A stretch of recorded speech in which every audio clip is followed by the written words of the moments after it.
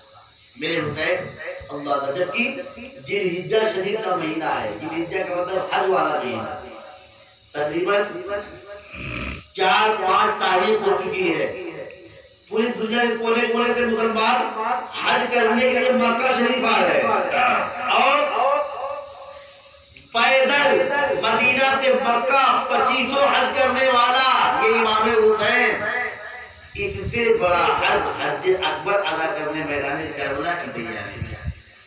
میرے بھائی سوچیے، لوگوں نے بہت منایا، بہت روکا، لیکن میرے حسین خط دکھاتے کر دیکھیے یہ مجبوری ہے، اگر میں آج کوفہ نہ گیا تو کل نانا کی بارگاہ میں کیا جواب ہوگا؟ میرے حسین کے بارے میں چونکہ جو نوشتے تبدیل بن چکا تھا، آخر معاملہ یہ طے ہوا، اگر آپ نہیں مانتے ہیں تو آپ اپنے سے پہلے اپنے چچیرے بھائی حضرت مسلم کو پہلے کوفہ بھیج دیجئے، وہ جائیں وہاں کے حالات دیکھ لیں، اگر واقعی وہاں کے لوگ آپ کو دل و جان سے واقعی چاہتے ہوں تو پھر آپ جائیں، ہم لوگ آپ کو نہیں روکیں۔ معاملہ طے ہو گیا۔ حضرت امام مسلم رضی اللہ تعالیٰ عنہ کو صبح تیاری کا حکم، تشریف لے جائے۔ جب صبح امام مسلم میں نے ان کے چھوٹے دو بچے تھے، جس میں ایک کی عمر 8 سال، ایک کی عمر 6 سال تھی، ان دونوں بچوں نے بھی ضد کیا کہ ہم بھی آپ کے ساتھ چلیں گے۔ حضرت امام مسلم نہیں مان رہے تھے، حضرت امام حسین نے فرمایا نہیں، آپ ان کو ساتھ میں لیتے جاؤ، کبھی کبھی سفر میں بات چیت کرتے کرتے آپ کا بھی وقت کٹ جائے گا، دونوں بچے آپ کے ساتھ رہیں گے تو آپ کو بھی دلاسا ملتا رہے گا۔ آخرکار حضرت امام مسلم دونوں بچوں کو لے کر کے آپ میدان کوفہ کی جانب روانہ ہو گئے، اور یہ بات طے ہوئی، وہاں جا کر کے وہاں کے حالات دیکھ کر کے جیسے حالات ہوں گے وہ حالات دیکھ کر کے آپ خط لکھنا تو پھر ہم بھی کوفہ پہنچ جائیں گے۔ میرے حضرت امام مسلم کوفہ پہنچے، کوفہ پہنچے تو وہاں کے گورنر نعمان ابن بشیر کے بڑے اہل بیت کرام کے معتقد تھے، محبت کرنے والے تھے۔ وہاں کے لوگوں نے پہلے ہی دن 40,000 کوفیوں نے امام مسلم کے نام پر امام حسین کے نام کی بیعت کر دیا، یزید کی بیعت توڑ دیا۔ ہم آپ کو اپنا خلیفہ مانتے ہیں، آپ کو اپنا حاکم تسلیم کرتے ہیں، امام حسین اپنا خلیفہ مانتے ہیں، باقی اس کی بیعت توڑ 40,000 لوگوں نے۔ اور لوگ آنکھیں بچھائے پلکیں بچھائے ہیں، ہر کوئی چاہتا ہے کہ آپ کا قدم میرے گھر پر جائے، میرے گھر پر جائے۔ اور جو اعتقاد کا طریقہ ہوتا ہے، لوگ امام مسلم کے دیوانے بنے ہوئے ہیں۔ امام مسلم نے دیکھا حالات تو بہت اچھے، واقعی لوگ امام حسین کو دل و جان سے چاہ رہے ہیں۔ آپ نے خط لکھ کر کے امام علی مقام کی جانب قاضی روانہ کر دیا کہ جتنی جلدی ہو سکے آپ جلدی سے جلدی تشریف لائیں، لوگ یہاں آپ کے دیوانے ہیں۔ یزید کی بیعت، یزید شرابی کبابی کو لوگ نہیں مانتے، آپ کی بات ماننے تیار ہیں، تو آپ تشریف لائیں تاکہ حق کی صداقت ہو سکے اور جو خلافت کا حقدار وہ خلیفۃ المسلمین بن سکے۔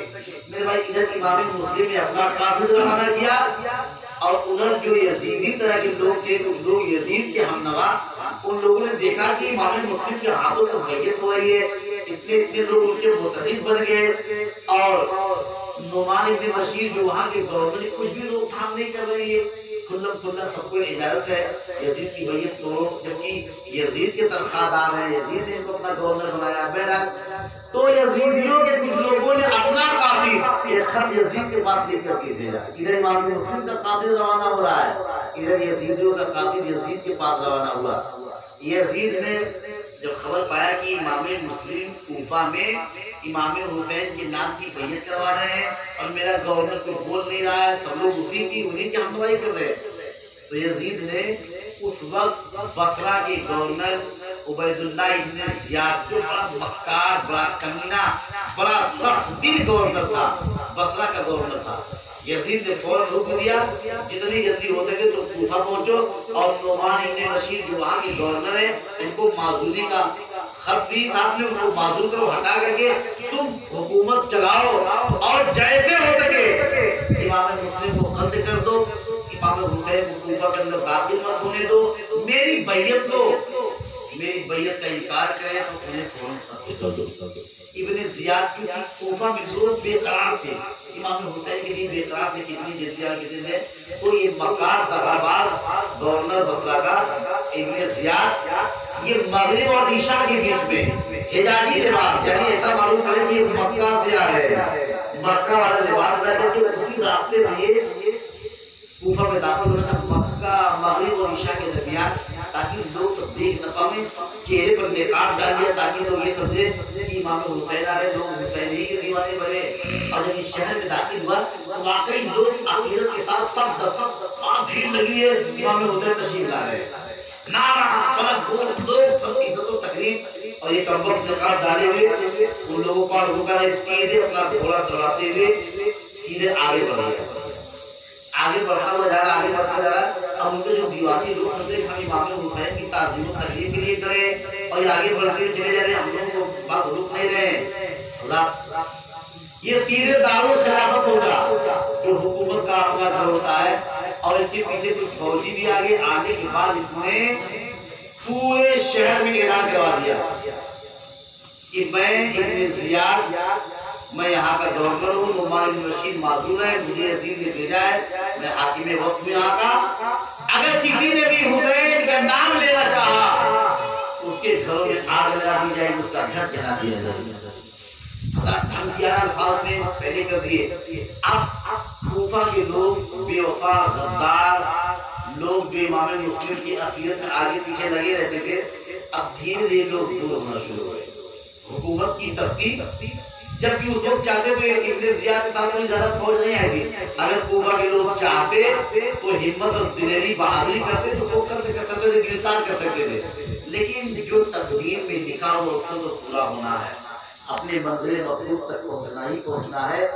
ابن زیاد نے پوری طریقے سے کوفے پر اپنا قبضہ جما لیا اور جمانے کے بعد اعلان کروا دیا امام مسلم کو جو اپنے گھر میں رکھے گا اس کو قتل کروا دیا جائے گا۔ حضرت امام مسلم نماز پڑھا رہے ہیں، نماز پڑھ کے جیسے سلام پھیرے